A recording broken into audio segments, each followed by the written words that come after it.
don't go into debt unless it's good debt. Those of us that own real estate may like inflation. It's bad for the country as a whole.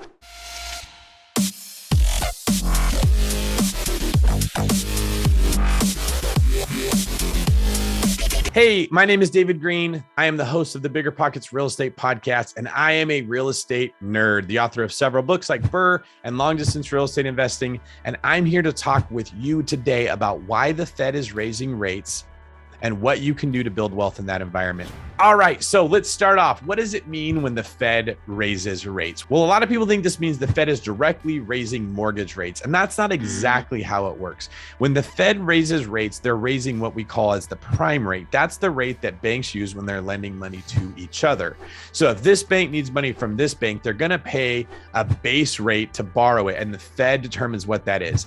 Now, many of the interest rates that you're used to seeing, like what you'd pay to get a car or a house or interest on your money in the bank or the bond market, maybe even the stock market, they're tied to that prime rate. So oftentimes, let's say you get a home equity line of credit. What they're usually going to do is they're going to say something like, you're going to pay the prime rate plus 2%, plus 3%.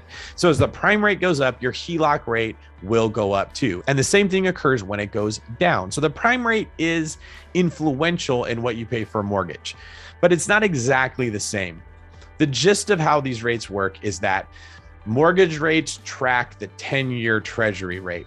So when 10-year treasury rates go up, mortgage rates go up. When 10-year treasury rates go down, mortgage rates go down. And that's because the people that invest in mortgages are very similar to the people that invest in the 10-year treasury note. So they're competing over the same end owner. Now, when the Fed raises rates, it usually means mortgage rates are going to go up. So how does that affect you as a real estate investor? Well, number one, the first thing that it's going to affect is how much you pay to buy that house. If rates go up, so does your payment. This makes a lot of homes unaffordable. And we're going to talk about that a little bit more later of how you can play your cards when it comes to that. Number two, it should bring less competition, meaning there's less other buyers that are competing with you for that same house because this rate increase knocked them out. Number three, it should make houses less expensive. I mean, think about it. If rates go up and it costs more to buy a house, typically you'd be willing to pay less to get that same house, or you wouldn't be approved to pay as much for the house. The problem is in a red hot market like where we are right now, some other buyer might just pay the difference in cash. So here's the bad news. If you were barely on the cuff to being pre-approved to buy a $600,000 house and rates go up, so now you're only pre-approved to buy something $550,000, the house should drop from $600 to $550. But someone like me that's approved for more, we're still going to come in and we're going to still pay $600 because it's worth that to us.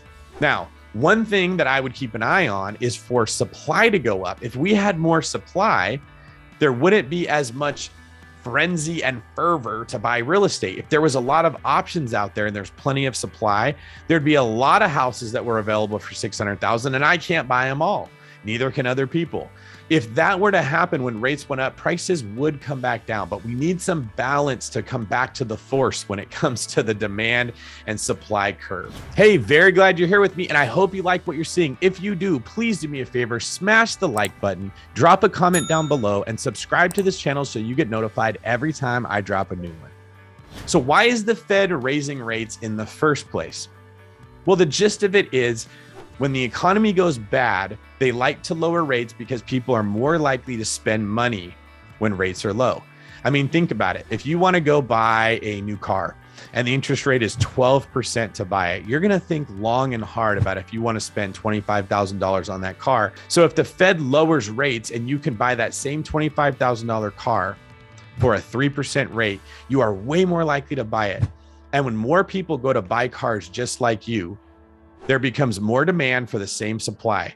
What that means is the dealer can charge more for the car. Now they can sell that car for $35,000, not $25,000. Now they have to raise rates because if we hit another recession, that's their primary tool that they use to spur things on to get people to spend more money. And if rates are already at rock bottom and we hit a recession then, well, the phrase is there's no bullets in the gun. There's nothing they can do to save us. So they're trying to build a cushion by raising rates while the economy is relatively strong so that if we do hit another downside, they've got a little slack where they can raise rates to make the economy go better.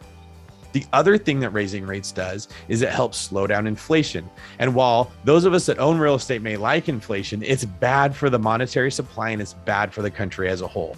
I make a lot of money from inflation, but I still know it's not good. And I'm happy to see the Fed raising rates, even though that means the real estate I buy will be a little bit more expensive. Now, you may be asking, well, David, if we're having a lot of inflation, what should I do? If you're asking that question, you're asking the right question. When you're in a highly inflationary environment, you're looking for a few things. One, you actually want to borrow more money. Now, I know this sounds crazy, and most of us have heard our entire life, don't go into debt. I'm going to say the same thing. Don't go into debt unless it's good debt. Now, I break it down into good debt and bad debt. Good debt is borrowing money to buy something that pays me money. Bad debt is borrowing money to buy something that does not pay me money. It's very simple. So buying a motorcycle, buying a Ferrari, buying a vacation house that doesn't generate any income, that's bad debt. Buying investment properties, buying assets, buying commercial real estate, buying notes, that's good debt. So let's sum this up. In a highly inflationary environment, you want to invest in assets that will grow, and you want to take on debt to buy them. And the third bonus factor is you only want to take on good debt, which means debt that will pay you back. Rent is a form of paying you back. Now, owning real estate is great because rents continue to go up with inflation. The value of the asset continues to go up with inflation. And the money that you would have saved if you didn't buy it is becoming worth less if you leave it in the bank. And this is why real estate investors have been winning lately. It's not because they're geniuses. I mean, some of them could be, but people like me, I don't think I'm a genius. I think I just put buoys in the water and I let the rising tide of inflation make me look really smart. Okay, so you sitting in the chair right now listening to this that's torn, what do you do? On one hand, you're thinking, well, if rates are going to go up, the value of real estate's going to go down. I'm going to wait and I'm going to buy the dip. On the other hand, you might be thinking, if rates are going to go up, I want to buy right now before they go up even more. We call that a rate rush. Well, let me ask you this. If there's a rate rush happening and other people are buying the real estate before the rates go up higher, is there going to come a time where the values go back down? There's only one thing that makes the value of real estate go down. So let's assume that you're owning a house. And this is one of the things I learned as a real estate agent. And I say, hey, your house is worth anywhere between $600,000 and $650,000. Where do you want to list it? You're all going to say $650,000. Let's go for as much as we possibly can. So as an experienced real estate broker and investor, there's one metric I look at more than everything else that I'm going to share with you so you can know how to make this decision. We call it DOM, days on market. Prices do not drop on real estate assets until they've been sitting for a significantly long period of time. Now, how long is that period? It does vary by every market. But in general, where I live right now, houses are selling in 7 to 9 days. So if something's been on the market 30 days, that's old product.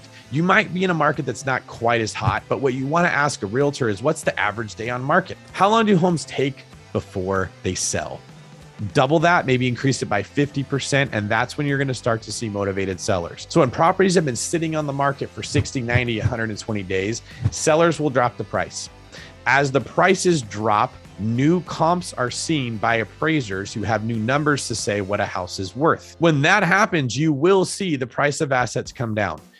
But if rates go up and days on market stays where it's at, might even get shorter from a rate rush, you're not going to see prices decline. So don't make the mistake of assuming higher rates mean lower prices. Make sure you focus on the right fundamental, which in this case is the days on market. Okay, if you want to know what rates are like in your neighborhood, maybe you want to know what your house is worth. Maybe you're trying to figure out, are rates going to keep going up, or just what are they at right now?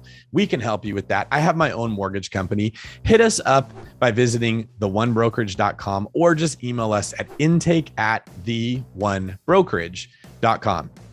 We would love to talk with you, tell you where rates are, tell you what options you have, figure out if a cash out refi makes sense for you, if you should be buying now or if you should be waiting. But the point is, we're the professional that you need. So reach out to us, ask us where rates are. We're happy to help. Hey, congrats, you made it to the end. Thank you very much for watching this video. I know there's lots of things that you could be spending your time doing, and I'm really glad that you're spending it learning from me. If you liked what you saw, please do me a quick favor. Just hit that like button, leave me a comment down below, and subscribe to this channel. I really want you to know when I release new content, and I want to hear from you what you'd like to see me make more of. So give me that feedback and I will give it back to you.